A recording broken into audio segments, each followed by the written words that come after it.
Le consulat et l'Empire, c'est l'intitulé du premier cours de la chaire Napoléon, ouverte tout récemment à La Roche-sur-Yon. La création de cette chaire est importante parce que l'histoire napoléonienne n'est plus beaucoup enseignée, bien sûr dans le secondaire déjà pour commencer, mais même à l'université. Parmi les étudiants, un étudiant qui n'en est plus vraiment un, Hervé, retraité et surtout grand passionné par Napoléon. Je connais assez bien le sujet, mais on apprend toujours, il y a des compléments à apporter et puis c'est une période qui m'intéresse. Et ce n'est pas par hasard si cette chaire s'est ouverte à La Roche-sur-Yon.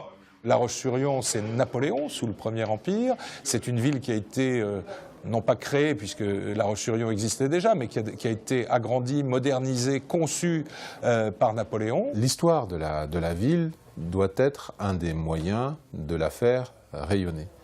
Et on sait très bien que la ville de La Roche-sur-Yon a été initiée par Napoléon.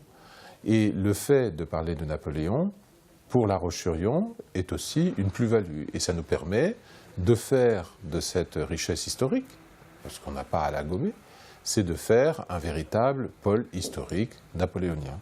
Une période qui est d'ailleurs toujours d'actualité. On est au cœur de la problématique de la France contemporaine.